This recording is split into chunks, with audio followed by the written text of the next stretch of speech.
concerned, I think none of us need have any apprehensions. None of us need have any doubt. But my fear, which I must express clearly, is this. Our difficulty, as I said, is not about the ultimate future. Our difficulty is how to make the heterogeneous mass that we have today take a decision in common and march in a cooperative way on that road which is bound to lead us to unity. Our difficulty is not with regard to the ultimate. Our difficulty is with regard to the beginning. Mr. Chairman, therefore, I should have thought that in order to make a start,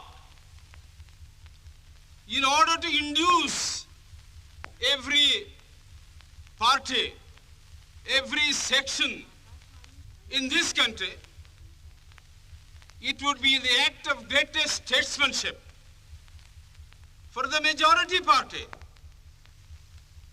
even to make a concession to the prejudices of people who are not prepared to march together.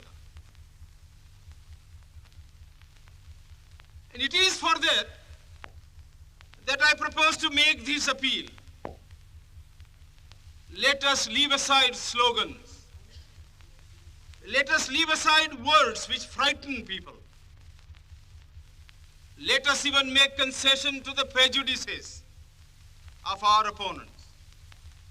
Bring them in so that they may willingly join with us on marching upon that road, which, as I said, if we walk long enough, must necessarily lead us to unity.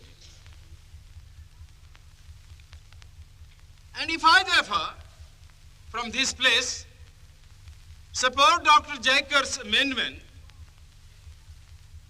it is because I want all of us to realize that whether we are right or wrong, whether the position that we take is consonance with our legal rights, whether that accords with the statement of May 16th or December 16th, leave all that aside. This is too big a question to be reduced to the position of mere legality. It is not a legal question. I say leave aside all these considerations and make some attempt whereby those who are not prepared to come will come. Let us make it possible for them to come. That is my appeal. In the course of the debate that took place, there were two questions which were raised, and which struck me so well that I took the trouble of taking them down on a note paper. The one question was, it was asked, I think, by my friend, the Prime Minister of Bihar, who spoke yesterday in this assembly. He said, how can this resolution prevent the League from coming into the Constituent Assembly?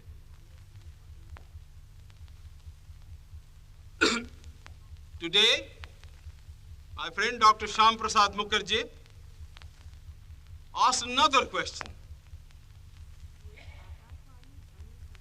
Is this resolution inconsistent with the Cabinet Mission's proposal?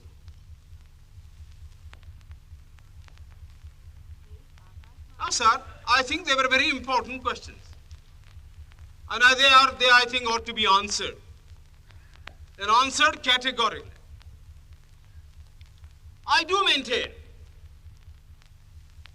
that this resolution, whether it is intended to bring about the result or not, whether it is the result of cold calculation, or whether it is a mere matter of accident, is bound to have the result of keeping the Muslim League out. And I'll substantiate what I said. Sir, I invite your attention to paragraph 3 in the resolution, which I think is very significant and very important. Paragraph 3 envisages the future constitution of India. I do not know what is the intention of the mover of the resolution, but I take it that it is a sort of, after this resolution is passed, it will act as a sort of a directive to the Constituent Assembly to frame the Constitution in terms of paragraph 3 of the resolution. What does paragraph 3 speak of? Paragraph 3 says that in this country there shall be two different sets of polity. One at the bottom, the autonomous provinces or the states, or such other areas as care to join a united India. These autonomous units will have full powers. They will have also residuary powers.